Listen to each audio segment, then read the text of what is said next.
Bonsoir à vos vigilants, bonsoir à tous. Joël Tchobé, bonsoir. Bonsoir à vous, Vigile Avancé, bonsoir à chacun, bonsoir à tous. Le 20 octobre prochain, cela fera 2 mois exactement que les frontières avec le Nigeria sont fermées. Et 2 mois, si rien ne changeait, que les Béninois souffrent de cette situation. Et 2 mois également de silence, si le gouvernement ne disait rien encore jusqu'à cette date. En tout cas, jusqu'à ce jour, le gouvernement béninois n'a rien dit officiellement sur cet événement. Nous allons recevoir ce soir dans ce studio un connaisseur du Nigeria, en la personne donc de Maître Sadiko Alao. Bonsoir.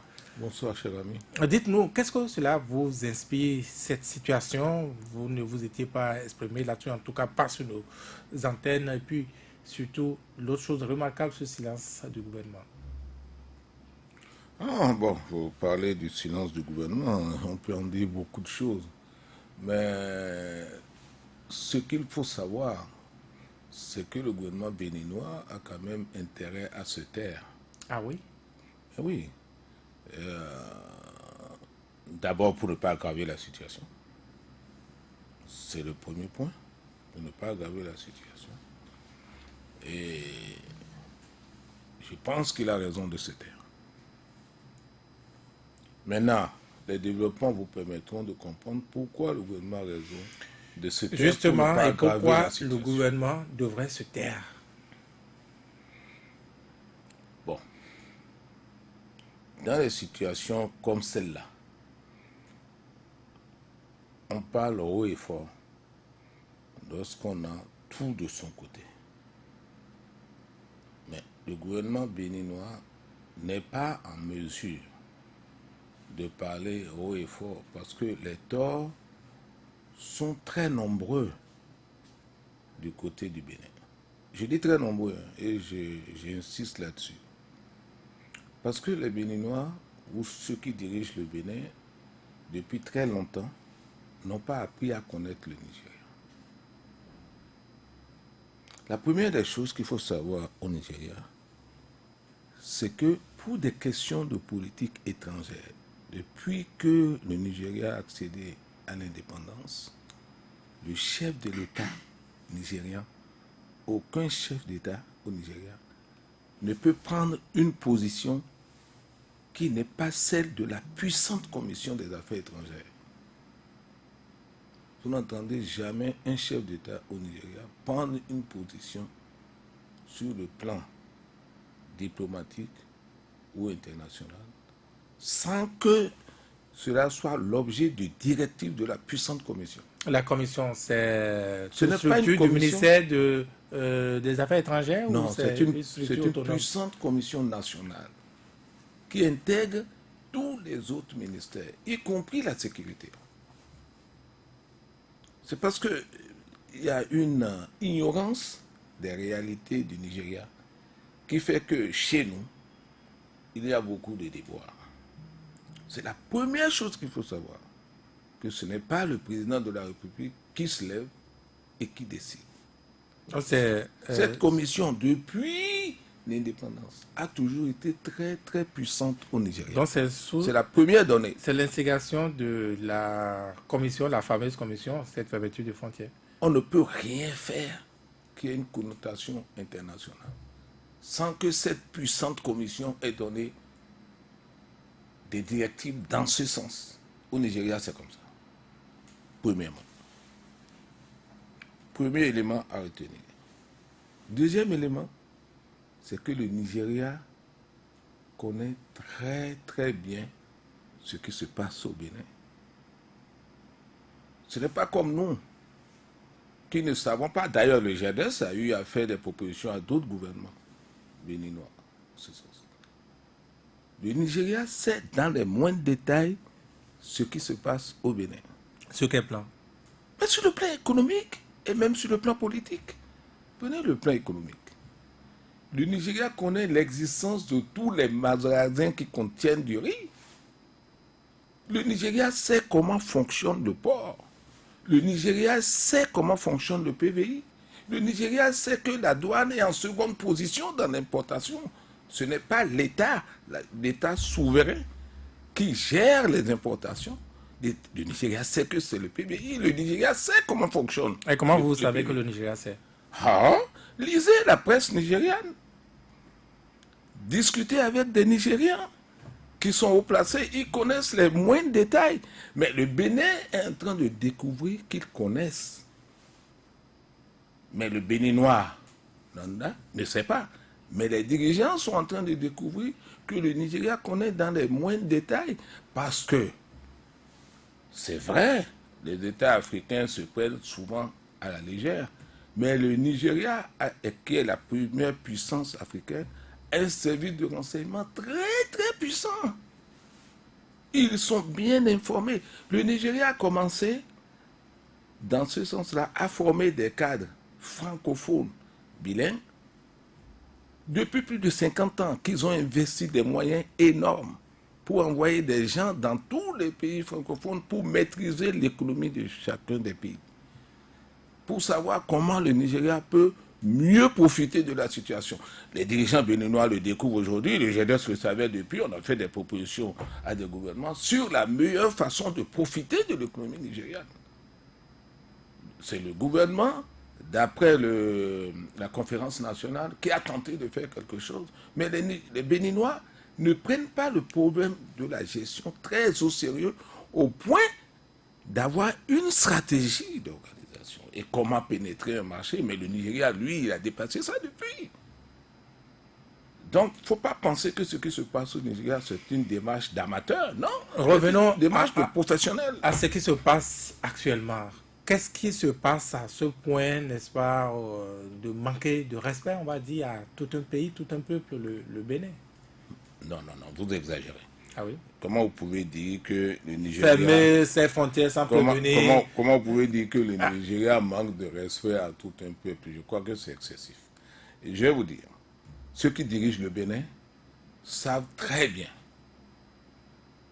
ce que le Nigeria reproche au Bénin. De manière classique, nous connaissons les difficultés commerciales, notamment la réexportation d'un certain nombre de produits. Ça, vous le savez. Et tous les gouvernements béninois en ont souffert. Mais celui-là, le gouvernement actuel, en souffre beaucoup plus. Pour une simple raison. Le gouvernement nigérien, vous l'avez dit. Non, le gouvernement béninois en souffre. Beaucoup plus. Pour la simple raison que le gouvernement béninois d'aujourd'hui a une gouvernance particulière. Expliquez-vous. Qui est une gouvernance solitaire. Alors que, vous savez, si les choses se passent comme ça, c'est parce que il n'y a pas la possibilité pour ceux qui gouvernent de pouvoir s'exprimer à titre indépendant. En d'autres temps, sous d'autres régimes, le Parlement en aurait débattu. Certains ministres et certains partis politiques auraient pris position. Mais aujourd'hui, qu'est-ce qui se passe? Il y a deux partis qui soutiennent le chef de l'État, qui ont accès à tout ce qu'il y a comme médias, mais qui ne peuvent pas parler tant que le patron n'a pas dit de parler. Alors, c'est la gouvernance solitaire. Il faut que le patron veuille parler avant que les partis ne parlent. Donc tout le monde est obligé de se taire. Puisque s'ils n'ont pas le feu vert, ils ne peuvent rien dire. Et le patron connaît la fragilité du dossier. Et sait que ce n'est pas le moment de parler. Il préfère faire des démarches souterraines pour tenter de régler la situation parce qu'il connaît les faiblesses du dossier. Et la situation est si grave au point où le Nigeria, encore une fois, sans prévenir personne, ferme du jour au lendemain ses frontières comme ça. Les frontières de ses voisins, c'est pas très amical, ça, mettre ça de quoi là-haut. N'oubliez pas que nous sommes en économie, les pays n'ont que des intérêts. Et vous savez, le problème économique qui se pose a des ramifications politiques. Lorsque vous dépendez de votre voisin au plan économique, même si vous n'osez pas l'avouer, ce voisin sait que vous dépendez de lui. Tout le monde le sait. Mais vous ne semblez pas, au nom d'une certaine souveraineté, accorder à ce voisin, disons, la cordialité qu'il faut. Vous pensez que vous êtes le nombril du monde pour profiter de quelqu'un et ne pas lui accorder la cordialité qu'il faut. La cordialité, c'est comme Prenez un exemple. Ça passe par quoi? Prenez un exemple. Oui. Le Bénin était en crise. Tous les pays du monde ont fait confiance au Nigeria pour dire Nigeria gérer avec le Bénin. Au moins, vous êtes très proches. Mais le Nigeria a essuyé la honte plusieurs fois au Bénin, la rigidité. Les envoyés n'ont rien ramené. Si vous avez un voisin à côté de votre maison qui dépend de vous, à tous les points de vue, lorsqu'il a des problèmes Vous chez exagérez à votre tour, à tous les points de vue. Non, oui. Ah. Vous savez que le Nigeria n'a encore rien fait. Si le Nigeria voulait visser vraiment, et qu'il vissait au niveau des hydrocarbures, qu'il vissait vraiment au niveau de toutes les importations, le Nigeria peut se passer du Bénin pendant 1000 ans. Vous êtes sûr? Les populations du Nigeria crient déjà aussi. Hein? Mais le Nigeria, même si ces populations crient, a les moyens de compenser ces populations à cause des importations qui sont maintenant détournées directement sur les ports du Nigeria. Vous ne vous occupez pas de la souffrance du voisin. Occupons-nous de nos souffrances, améliorons-nous dans notre gouvernance et faisons en sorte qu'elle soit attractive pour le voisin. Nous, qu'est-ce que nous avons fait pour que le voisin nous considère comme indispensable? Nous en profitons et à la limite, nous nous en moquons. Parce que si ton voisin du sang te compense, ce n'est pas la première fois qu'on ferme la frontière. Deux choses manquent au Bénin. Deux choses. Le comportement officiel envers les autorités, mais le facteur endogène, le comportement envers ses propres populations. Parce que, en fait, autrefois, quand on fermait la frontière, vous n'êtes pas sans savoir que sur le plan informel, toutes les populations du Nigeria ont des ramifications avec les populations béninoises. Pour que les Nigérians sentent que les Béninois ont mal et se plaignent, il faut d'abord que les Béninois eux-mêmes protestent. Combien de Béninois se sont soulevés pour dénoncer la fermeture de la frontière? Ceux qui, sans le dire, sont même contents, sont très nombreux. Parce que la gouvernance, telle qu'elle se passe, eux-mêmes, ils en profitent pour se demander si ce n'est pas une vengeance sur le type de gouvernance. Ceux qui sont avec le régime ne peuvent pas parler, ils attendent le feu vert. Ceux qui ne sont pas avec trouvent que c'est les conséquences de la gouvernance solitaire. Le gouvernement est pris dans un étau, victime de sa propre manière de gouverner. C'est la première fois que ça se passe, parce qu'on vous dit, quand un peuple est divisé contre lui-même, il est condamné à périr. C'est un exemple. Le gouvernement lui-même ne peut pas parler. Le peuple qui souffre ne peut pas parler parce qu'il se demande si la gouvernance là n'a pas trouvé plus fort qu'elle. Et c'est ça la réalité. On est pris entre le marteau et l'enclume. Et celui qui est le plus pris, c'est celui qui gouverne.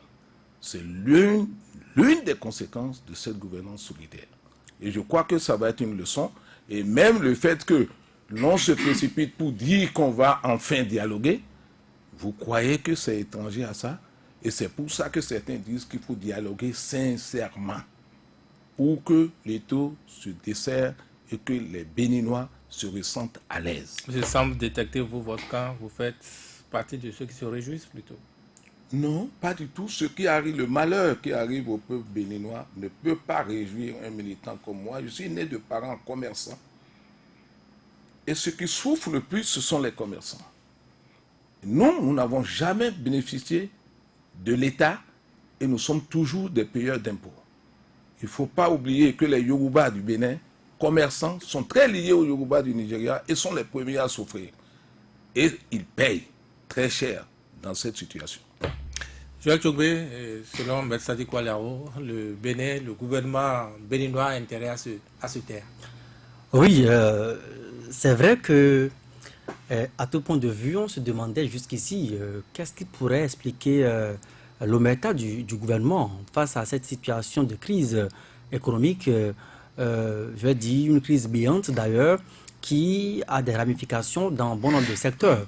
Et on se demandait qu'est-ce qui pourrait effectivement justifier ou expliquer cette position silencieuse du gouvernement de la rupture. Parce que, encore une fois, l'État, c'est une entité dans la nation qui a, dans une période donnée, le pouvoir de gérer, de décider donc du sort de tout un peuple.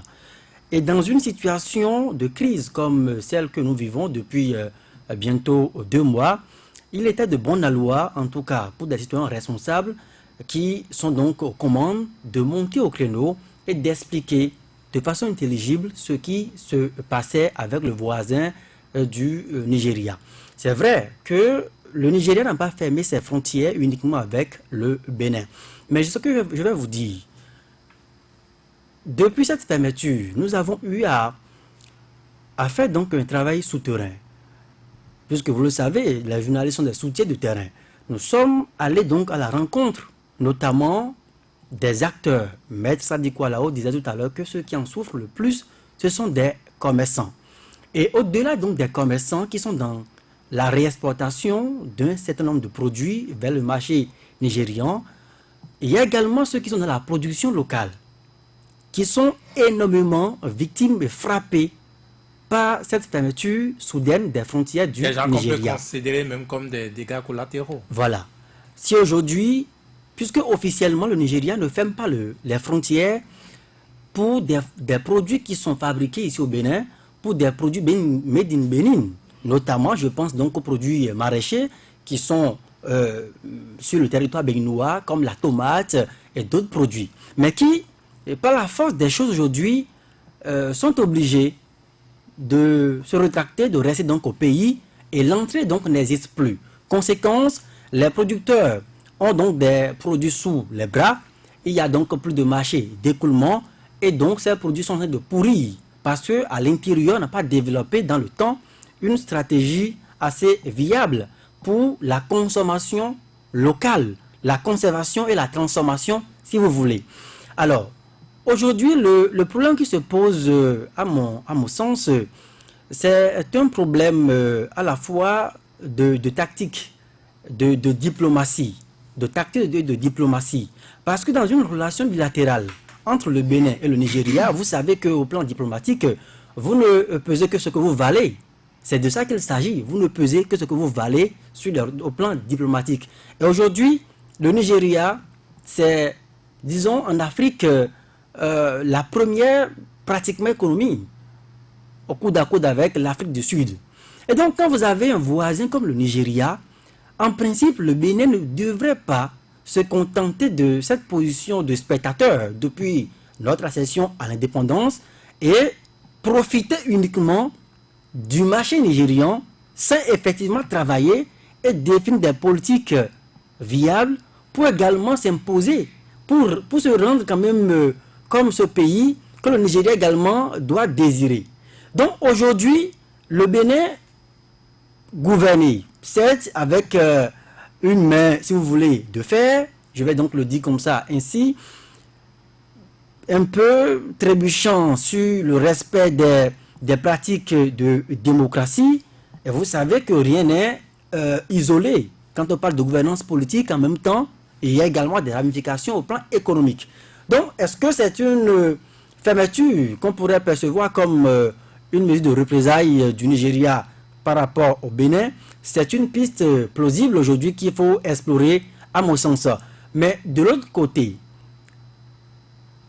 quand on évoque la fermeture des frontières du Nigeria avec les autres pays, cherchez, investiguer notamment les retours, en tout cas que nous avons depuis quelques semaines, c'est qu'il y a une certaine flexibilité au niveau donc de ces frontières par rapport aux frontières du Bénin. Alors, qu'est-ce qui pourrait expliquer que le même État, le Nigeria, prenne donc une mesure radicale sans donc prévenir avec un certain nombre de voisins et qu'on puisse durcir le ton au niveau des frontières du Bénin et qu'on puisse peut-être fermer les yeux sur certaines choses par rapport à d'autres pays. Et dans le même contexte, on a vu d'autres pays qui rapidement ont pris des mesures dans le pays qui semble quand même être une pêche comptant au Nigeria en disant, chez nous également, nous interdisons l'entrée de tel produit sur notre territoire ou la réexportation de tel produit sur notre territoire. Donc, le Bénin n'a pas jusqu'ici, à mon sens, si la mesure perdue, le gouvernement notamment n'a pas, à mon sens, jusqu'ici, trouvé la porte de sortie ou trouver donc les fibres sur lesquelles il devra absolument jouer pour convaincre néanmoins, ou tout au moins, au bas mot, le voisin nigérian, afin que cette situation puisse se décanter. Mais je vais finir sur la question en reposant une autre question.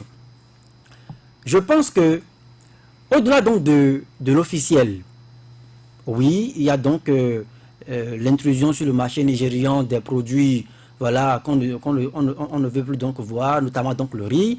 Oui, il y a donc ce commerce illégal sur l'essence fluoratée et tout ce que vous savez. Au-delà donc de ces discours classiques officiels, moi je pense que il y a forcément des raisons officieuses qui font la fermeture des frontières du Nigeria aujourd'hui avec le Bénin. Est-ce que aujourd'hui, un peu comme Maître Sadikou donc le disait, qui sont aujourd'hui les vrais importateurs ou bien les vrais réexportateurs du riz notamment sur le marché nigérian? Si on s'interroge sur cette question et que le Nigeria découvre par exemple que ceux qui profitent plus de ce secteur sont des personnes qui aujourd'hui se trouvent être les mêmes qui ont pris en charge le secteur politique avec les conséquences dont nous avons parlé tout à l'heure, à savoir on trébuche donc sur le respect des règles démocratiques. Je pense que on peut imaginer que le pouvoir nigérian ait décidé donc de frapper dur et malheureusement c'est le peuple donc qui en souffre le plus maintenant. Alphonse Moïsoudé, mais en présence des raisons officieuses, n'est-ce pas, les raisons officielles devraient se passer, ou presque, non? Et quand vous suivez un peu ce qui se dit, les raisons officieuses ont pris le pas sur les raisons officielles. Au Nigeria, le gouvernement nigérien fabrique des opérateurs économiques puissants. Le gouvernement nigérien fabrique des milliardaires qui emploient des Nigériens dans leurs entreprises, qui défendent les couleurs du Nigeria. J'ai vu le président Buhari, à l'extérieur, je ne sais pas si c'est aux États-Unis, en compagnie des opérateurs économiques nigériens. Donc, c'est des gens qui portent le drapeau nigérien. Et le Nigeria ne supporte pas qu'au Bénin, qu'il n'y ait pas de collaboration entre l'État et les opérateurs économiques. J'ai dit ici la dernière fois que si nous avions un patronat puissant, si nous avions un lobby économique, des gens auraient mené des démarches envers les grands hommes économiques du Nigeria. Mais ça n'a pas été fait. Deuxième chose, le Nigeria ne supporte pas que dans l'importation, des particuliers soient plus puissants que l'État. Il n'y a que la douane passe après. Donc des structures privées qui gagnent plus que l'État. C'est-à-dire que l'État pratiquement est là pour favoriser les structures privées. Et le Nigeria n'a pas supporté en temps, j'avais utilisé le mot arrogance. Le Nigeria n'aime pas ça. Pour ceux qui ont vécu au Nigeria, nous avions eu des difficultés politiques. Nous avons rendu la vie difficile à un ancien président. Dans un État démocratique, ça ne se fait pas. Le voisin ne supporte pas ça. Le voisin a souhaité, selon les désignations, le voisin a souhaité que les choses soient arrangées mieux. Et vous allez voir qu'au retour, le chef de l'État béninois était au Nigeria. Quand il est au retour, on a convoqué les hommes politiques au palais. Certains ne sont pas allés. Donc, mais quand vous citez les Nigérians ne supportent pas, on a l'impression que le Bénin est une province du Nigeria. Notre invité a utilisé un schéma. Si je suis plus fort que vous, vous êtes dans une maison, vous dépendez de votre père. Quand vous refusez de faire ce qu'il vous demande, qu'est-ce qu'il fait? Il vous coupe le petit déjeuner. Il dit, comme tu te crois que tu peux te passer de moi, fais comme bon te semble. Donc aujourd'hui, on n'a pas le bon voisinage. Le bon voisinage n'a pas préoccupé ceux qui nous dirigent. Et je dis, on peut régler autrement cette affaire. Vous savez, moi, en matière d'économie, il y a les lobbies. Malheureusement, au Bénin, il n'y a pas. Est-ce que vous avez vu une structure d'opérateurs économiques se lever pour dire ce qui se passe au Nigeria? Parce que au même moment où les opérateurs économiques, les transitaires qui ont leurs affaires au Nigeria ne font pas le commerce, ils sont obligés de payer les impôts. Ils sont obligés de payer les impôts. Et il y a un certain nombre de facteurs qui ne permettent pas aux Béninois de rentrer dans les rues, par exemple, pour réagir. Il y a que les lois ne favorisent plus que l'on se mette dans les rues pour dire nous on a fait aller négocier pour permettre au Nigeria d'ouvrir les frontières afin que nous puissions faire les affaires. Dans des pays où ça marche bien, le Parlement aurait déjà interpellé le gouvernement. Parce que bientôt 2 mois, on a fermé les frontières, questions orales avec débat au gouvernement. Depuis qu'on a fermé les frontières, quelles sont les démarches menées? Quel Parlement va le faire? Lequel des parlements va le faire? Nous n'avons pas un Parlement aussi puissant pour interpeller le gouvernement. On n'a pas un Parlement puissant et on n'a pas eu de communiqué officiel. On peut ne pas respecter le Nigeria, mais on devrait respecter ses compatriotes pour dire de façon officielle, voilà pourquoi le Nigeria a fermé les frontières, voilà les démarches qui sont menées. Bon, on ne vit pas de ça, certainement, on ne vit pas de ça, mais on préfère. Donc quand ça se passe comme ça, les populations souffrent. Donc je peux dire qu'on ne se préoccupe pas de la souffrance des populations. Et là, il faut qu'on prenne conscience. Il faut que les opérateurs économiques se mettent ensemble, qu'on soit de la mouvance, qu'on soit de l'opposition. Parce que cette crise-là, moi je connais des opérateurs économiques qui depuis 1 mois ne sont plus allés au bureau parce qu'ils disent, je vais faire quoi au bureau? Mes affaires sont en direction du Nigeria. Mes camions sont bloqués. L'État de mon pays, le gouvernement de mon pays ne fait rien. À un moment donné, je suis obligé, chômage technique, on a demandé aux gens de retourner à la maison quand les affaires vont reprendre. Donc, c'est des Béninois qui souffrent. Et je voudrais que, ce n'est pas toutes les fois qu'on fait, on fait de qu'on a appelé ça, il faut faire de la discrétion. À un moment donné, il faut parler pour assurer. Et personne ne parle. Vous l'aviez rappelé, bientôt on va faire 2 mois. On va faire 2 mois. Et vous savez ce qui se passe. Beaucoup de personnes, pratiquement, sont à la maison. Et il faudrait que le gouvernement prenne ses responsabilités. Moi, je dis, la première des choses, c'est de parler pour assurer. De parler pour rassurer.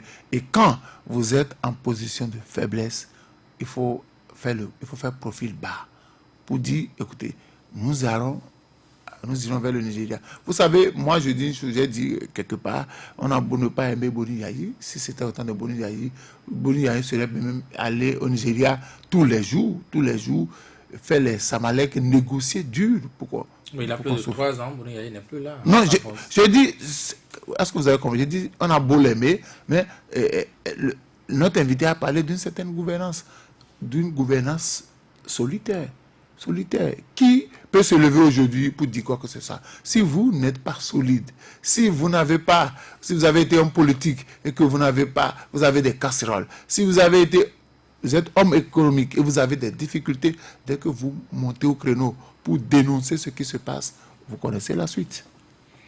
Mais ça dit quoi la réaction? Non, mais je crois que mes amis ont détaillé ce que j'ai cru devoir ramasser sous le thème de gouvernance solitaire. Parce qu'en fait, de quoi il s'agit? Il y a un régime autoritaire qui est en place, qui ne permet pas la libre expression, qui ne permet pas de manifester, qui a tout verrouillé et qui est victime de son propre verrouillage. Donc il est pris à son propre piège. Mais c'est ce que je vous ai dit depuis longtemps. Il a tout verrouillé pour maîtriser l'interne, afin d'avoir le pouvoir absolu. Maintenant, il a besoin de ce même monde. Il ne sait pas comment ouvrir. Et je vous ai dit que la précipitation avec laquelle on veut dialoguer à tout prix, même quand il n'y a pas de dialogue, ça explique un certain nombre de choses. C'est venu du Nigeria. Mais la situation sur le terrain, tu veux même que tes propres acteurs se manifestent, mais tu ne peux pas le dire parce que tu as déjà tout verrouillé. Mais on veut parler de la politique béninoise à ce dialogue, pas de la fermeture des frontières. Oui, mais c'est la politique béninoise. C'est d'abord le déverrouillage. Le déverrouillage, ce n'est pas nigérian, ce n'est pas la frontière. C'est l'étau, nous avons cousu nous-mêmes une robe que nous ne pouvons pas porter en temps de crise. C'est ça tout le problème. On a tout verrouillé et on est dans son verrouillage. Le seul qui peut parler, à la limite, c'est comme s'il était accusé. Regardez bien, écoutez bien ce que dit le Nigeria. Le Nigeria parle de Bénin Contrôle et du PVI, qui est avant la douane. C'est-à-dire que la douane représente l'État. C'est un particulier qui contrôle le secteur de l'importation et qui donne à la douane ce qu'il veut. En même temps, le Nigeria parle de sécurité et des armes. Vous n'entrevoyez pas l'insinuation? C'est le particulier qui contrôle les importations. Et ce particulier a même créé des taxes récentes contre les opérateurs économiques du Nigeria. De manière autoritaire, en s'attribuant ce qu'il prend. Les Nigériens ont tous ces détails en disant que l'État béninois, ce n'est pas l'État, c'est Bénin Contrôle. Et c'est le PVI, c'est-à-dire c'est des particuliers et qui sont au pouvoir, disons les choses comme elles sont, qui dirigent l'État béninois. Et la confiance, ils sont même allés jusqu'à parler de la nécessité de contrôler eux-mêmes les importations au port et d'être à côté des autorités qui contrôlent les importations. Un bureau au port, un bureau Ils sont nigérien allés au port. jusqu'à parler de ça parce qu'ils ne font pas confiance à l'organe que nous avons mis en place qui appartient à des Mais particuliers. le Bénin est un État souverain tout de même. Mais il est tellement souverain qu'il y a des conflits d'intérêts. Lorsque PVI et Bénin contrôlent, ce n'est pas l'État, c'est des particuliers. Si l'État vend ses prérogatives régaliennes à des particuliers, tu veux que ton voisin fasse confiance à ça? Par exemple, vous êtes chez vous, dans votre ménage, vous dites que vous êtes père de famille, c'est vous le patron. Mais tout le monde sait que c'est votre femme qui dirige. Et vous voulez envoyer la femme négocier avec le voisin avec lequel vous êtes en conflit. C'est la gouvernance que vous avez choisie dans votre foyer. Non, c'est la gouvernance qu'on nous a imposée ici au Bénin. Quand les gens ont été élus, ce n'était pas cette gouvernance. Le vrai problème, c'est que la robe que nous sommes cousus devient importable. C'est ça le problème. Et c'est pour ça qu'on veut se précipiter pour le dialogue. Mais mieux, si vous prenez la situation au Nigeria, lorsqu'on parle des autres raisons, comme vous avez eu à en parler, Les non-dits de la fermeture. vous parlez non, moi je les appelle plutôt les autres raisons. Parce que la fermeture de la frontière, ce n'est pas la première fois. Mais c'est la première fois que la frontière se trouve fermée dans un contexte de PVI et de Bénin Contrôle, où le voisin ne fait pas confiance à la femme à qui vous avez confié les fonctions régaliennes. Vous avez confié à votre épouse les fonctions régaliennes, ce n'est plus vous-même, c'est votre épouse qui s'en occupe. Vous ne pouvez pas obliger le voisin à considérer les normes que vous êtes imposées, vous, qui ne sont d'ailleurs pas constitutionnelles, hein, qui violent tous les textes. Et les Nigérians le savent, que c'est d'autorité que ça a été imposé. C'est ça qui fait que vous, le mari, vous ne pouvez plus parler. Vous êtes complètement coincé. Mais laissez ça. La réalité politique. Lorsque votre voisin est accommodant, ou vous allez bientôt lui demander des faveurs, lorsqu'il intervient chez vous, à la demande de tous les autres, parce que les démarches du Nigeria ne sont pas des démarches nigérianes solitaires. C'est tout le monde. Moi, je ne veux pas citer les Tout pays. le monde sait quoi? D'autres pays de Les la pays sous-région? de la sous-région, même en dehors. Dites, c'est vous le voisin, vous êtes très proche, vous pouvez lui parler. Donc mettez la pression sur le Bénin, c'est ça? C'est pas la pression, c'est pour dire, on n'a jamais vu un pays être gouverné sans opposition, même si c'est une opposition faible. On n'a jamais vu faire des micmacs pour que personne n'aille aux élections, ceux qui peuvent dire le contraire. On n'a jamais vu mettre des structures en place pour ne pas délivrer le quitus. Mais on n'a jamais vu toutes les lois scélérates qui ont été mises en place Mais Personne parmi eux ne se lève et vient dire ça publiquement. Mais pourquoi ils vont le dire publiquement? C'est votre problème interne. Mais ils sont assez polis pour vous le dire au cours des débats. Dire on ne fait plus telle chose actuellement. Nous avons la charte de la CEDEAO qui garantit un certain nombre de droits, un certain nombre de libertés. Il ne faut pas faire ça. Tous les voisins, ça les embête, c'est trop fort. Il faut lever le pied. Jusqu'à ce que les gens tombent, je n'ose pas dire malades, mais en crise, pendant qu'ils vous supplient de lever le pied. Vous n'avez rien accepté. Mais ça dit quoi là-haut, à tout cela, le gouvernement béninois Cotonou a opposé un silence absolu juste là. Comment c'est perçu à Abuja? Moi, je ne suis pas à Abuja, moi, je ne suis pas représentant du Bénin à Abuja. Vous êtes supposé connaître le Nigeria mieux que vous. Je vous dis tout simplement que les relations entre le Bénin et le Nigeria ont deux aspects. Il y a l'aspect officiel entre gouvernements.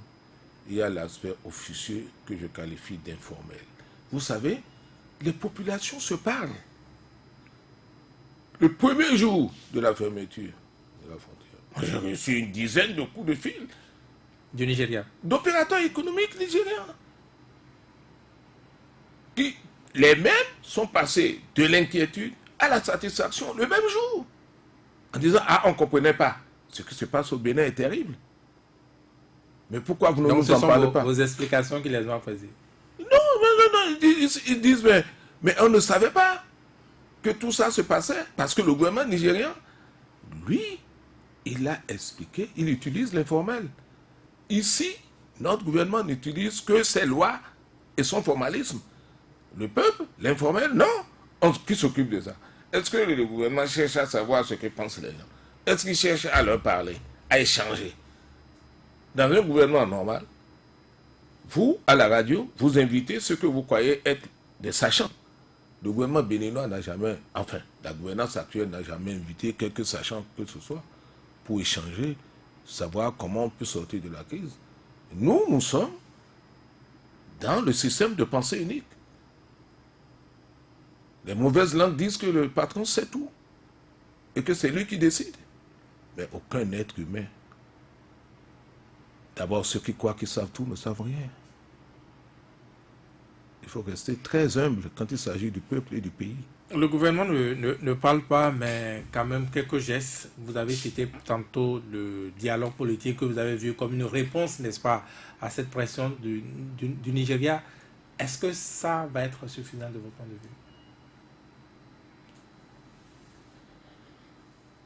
Vous savez, ça aurait pu être suffisant.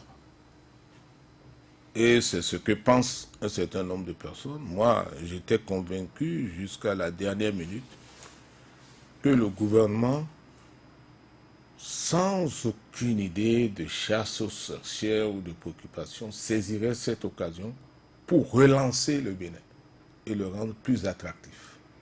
Desserrer totalement l'étau, faire en sorte que les Béninois se disent enfin la vérité et que la parole revienne au peuple, que nos errements de ces 3 dernières années soient derrière nous pour que les 2 années qui nous restent soient des années plus satisfaisantes. Je vous assure que si la démarche avait été faite, le Nigeria aurait été le premier à en recevoir les retombées positives. À partir du port jusqu'au plus petit commerce.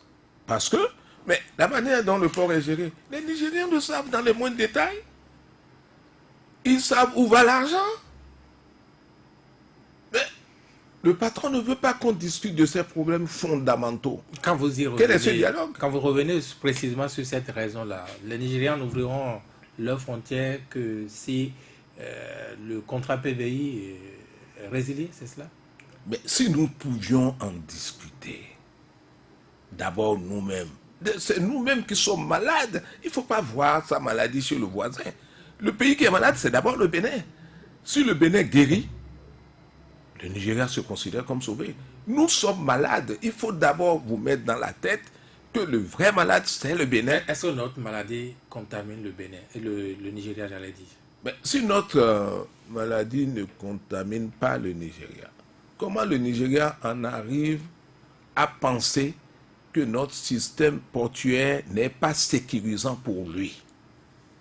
Prenez seulement de petits exemples.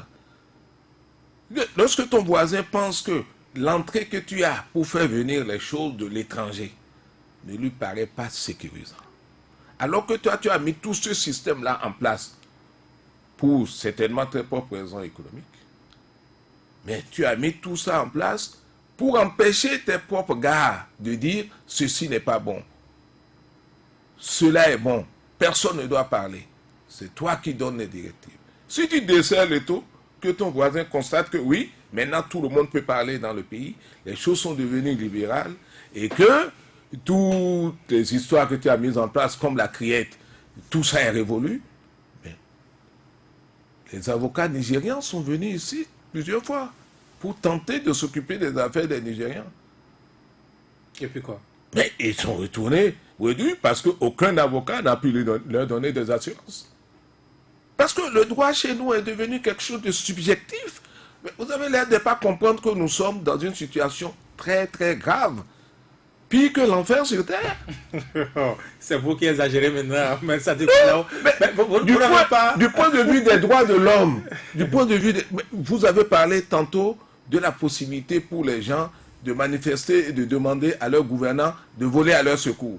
Mais les manifestations sont interdites. Comment ils peuvent le faire? Quand vous avez cousu une robe en acier et vous voulez vous mouvoir là-dedans. Vous n'aviez aucune information d'Abuja, disiez-vous tantôt, mais est-ce que vous savez si au moins quelque chose bouge? Il y a un dialogue, il y a un échange entre les autorités des deux pays? Non, là où les choses doivent bouger, c'est d'abord au Bénin. C'est dans notre propre intérêt tout ce qui se passe. Est-ce la tentative? Non, vous demandez au ministre des Affaires étrangères. Il y a un ambassadeur du Bénin à Abuja, mais moi je ne suis pas dans les officiels. Mais vous êtes très regardant sur le Nigeria avec beaucoup de choses de là-bas. Vous n'avez aucune information? Non, moi je ne m'occupe pas du secteur officiel. Hein. Oui, mais dans l'informel, rien ne vous est tombé sur le... Non.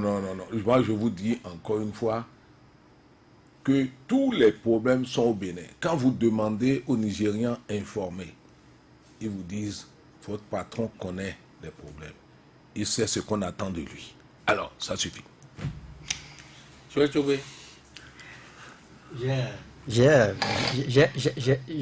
l'impression, évidemment, que ce qui se passe aujourd'hui au Bénin, on ne peut pas effectivement faire la différence entre cette crise économique et puis cette crise politique.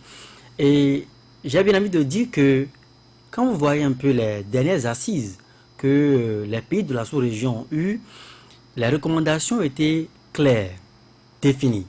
Et les tendances, puisque vous savez que quand vous prenez par exemple une organisation comme la CEDEAO, à l'intérieur, il y a encore des courants. Il y a encore des courants. Il y a des préférences, il y a des affinités, des intimités, même si vous voulez.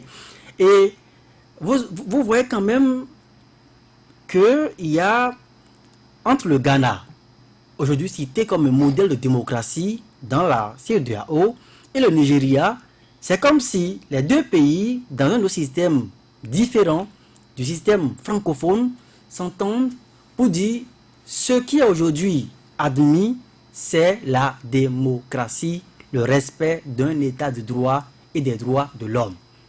Tout autre choix que cela conduirait directement vers le gouffre. Même si par ailleurs, on dit que même l'enfer pavé de bonnes intentions, personne ne veut y aller. Donc je pense que aujourd'hui, il est important. C'est vrai que dans la plupart des pays, aujourd'hui, dans le système francophone, en tout cas, cette démocratie, elle est en crise. Aujourd'hui, vous ne voyez pas forcément les pays francophones bouger les lignes. Pourquoi c'est le Nigeria? Et je présume que si le Ghana également avait des frontières directes avec le Bénin, que la même chose pourrait quand même être perçue de l'autre côté. Parce que vous ne pouvez pas fouler aux pieds des règles de démocratie basiques et espérer que le voisin d'à côté puisse être également rassuré. Et quand je suis finalement Sadikou Alao, c'est-à-dire que le Nigeria, les faveurs que le Nigeria concède au Bénin, c'est pour le peuple béninois, compte tenu de nos relations culturelles, ethniques, si vous voulez. Les liens historiques qui ont toujours uni ces deux peuples-là. Mais aujourd'hui, s'il se fait que c'est un particulier qui profite plus de ce qui devait relever donc du patrimoine public, la raison donc est fondée pour que le Nigeria puisse également mettre des mesures en place pour y aller. Et vous savez, ce n'est pas propre au Nigeria ou bien au Bénin. Dans les relations internationales, vous voyez tout de suite quand il y a conflit, puisque on sait qu'au plan politique, les pays se prévalent la plupart du temps de leur souveraineté. Qu'est-ce qui se passe? Ce sont des sanctions économiques, ce sont des droits de tasse, ce sont donc des taxes qu'on impose sur des produits à ne point en finir. À ne point en finir. Et vous savez aujourd'hui la guerre qui existe entre la Chine et les États-Unis, même si les deux se rivalisent, puisque les États-Unis veulent forcément imposer leur veto, veulent affirmer leur première position, ça continue. Et c'est comme ça. L'Ukraine et la Russie, c'est pareil. Donc, si vous n'avez pas les relations de bon voisinage dans un espace où vous savez effectivement que vous dépendez de quelqu'un, je pense que ce qu'il faudrait faire, c'est d'intensifier plus, à mon sens, les réseaux plus officieux. Les réseaux officieux, discuter, dialoguer avec le voisin nigérian. Et j'ai toujours dit dans ce studio que ce qui se passe actuellement au Bénin, il y a 2 ministères. C'est vrai, mais M. Sadikou parle du patron. Mais le ministère des Affaires étrangères, à ce niveau, silence radio. Pour répéter un doyen, aujourd'hui, moi je m'interroge sur qui on peut appeler le monsieur Nigeria du Bénin. Qui pouvons-nous appeler aujourd'hui dans le système de gouvernance actuel le monsieur Nigeria? Si nous ne connaissons pas... Oui, notamment puisque c'est ce ministère qui gère tout ce qui concerne notre vécu, nos relations avec les autres pays. Donc s'il n'y a personne au Bénin aujourd'hui qui peut bouger les lignes, qui peut agiter peut-être une certaine fibre pour bouger les lignes, plaider, négocier, donner des assurances tout au moins, moi je pense que le Nigeria restera toujours dans cette position tranchée et les frontières seront toujours fermées. Et le malheur, c'est que quand le gestionnaire et le contrôleur sont confondus, tout est bloqué. Et c'est comme ça. Alphonse, est-ce que les frontières du Nigeria ne risquent pas de rester très longtemps fermées lorsqu'on connaît, n'est-ce pas, les traits de personnalité de nos dirigeants actuels? Je ramène juste le sobriquet, le local Agbono. Est-ce que ça ne risque pas de transparaître sur ce qu'on vit, le trait de personnalité? C'est vrai qu'il y a 2 personnalités fortes. Boari n'est pas n'importe qui. Le président béninois aussi n'est pas n'importe qui. Mais le Nigeria nous demande au Bénin de se conformer. Et je vais caricaturer vous dire, quand certains partis politiques au Bénin ont refusé de se conformer, ils ne sont pas considérés comme partis politiques. Donc, ils sont exclus du débat politique. Le Nigeria nous demande de nous conformer. Le débat est très simple. Et je l'ai toujours dit, personne ne m'a encore contredit, la fermeture des frontières a des relents politiques, a des relents purement politiques. Vous savez, dans les pays anglophones, on promeut la démocratie, on promeut la liberté des personnes, on promeut la libre expression. On vous permet de vous exprimer quand vous êtes brimé. Le Nigeria, je l'ai dit, en verrouillant les circuits frontaliers, avait pour ambition peut-être d'amener les Béninois à se révolter pour réclamer un mieux-être. Mais malheureusement, les lois du pays ne permettent pas aux Béninois de se révolter. Il faut sauter ce verrou.